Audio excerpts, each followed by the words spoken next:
Black Hole Sun fell on black days. Spoon Man outshined Rusty Cage.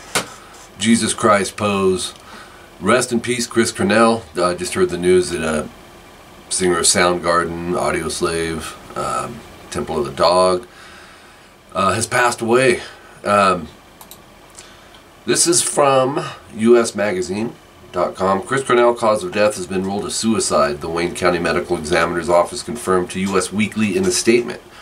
The Soundgarden frontman died on Wednesday, May 17th, after performing a sold-out concert with the band in Detroit. The medical examiner's office has completed the autopsy on 52-year-old Chris Cornell, the Soundgarden musician who died last night in Detroit. The statement reads, the cause of death has been determined as suicide by hanging. A full autopsy report has not yet been completed. There is no additional information at this time. It's because it just happened, basically. But,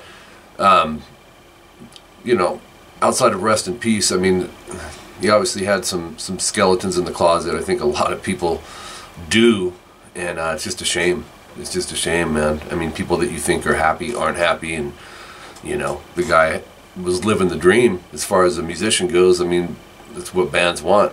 I mean, he was on top of the game.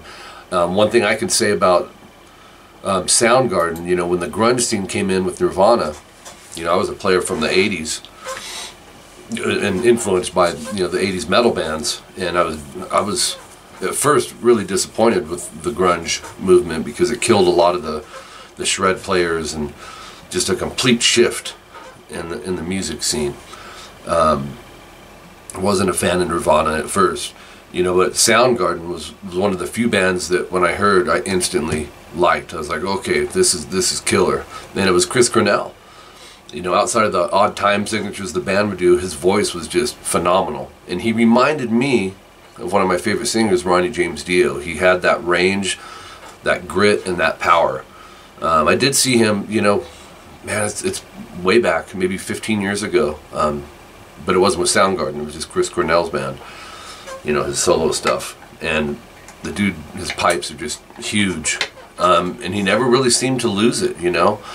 From what I've read, you know, so there's usually some mystery, but usually it's hindsight 2020 looking back, you know, the last song being a Zeppelin song, talking about death, and then, you know, he seemed to be kind of behind in a lot of his vocals and in concert that night, and just kind of not himself. No, you never know. These bands are touring day in, day out, and they get tired and this and that, so it's really hard to say. Just a shame, you know, that the guy couldn't reach out for help, you know, with someone. It's, I mean, way too young to go.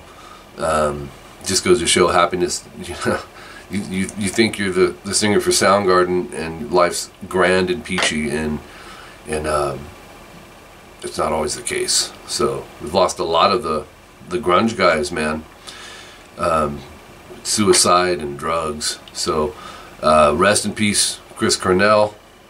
I hope you've found true peace, and your music will definitely live on. Some killer songs, man. The list goes on and on and on.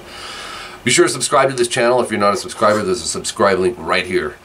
Alright, I try to, outside of the lessons, do the RGL News Desk, where, you know, just current events and stuff that's happening in the music industry, and this being one of them, just to bring it to you. So definitely subscribe, add me on social media, and that's it. Until next time, Mike Gross, keep rocking. It's time to go listen to some Soundgarden.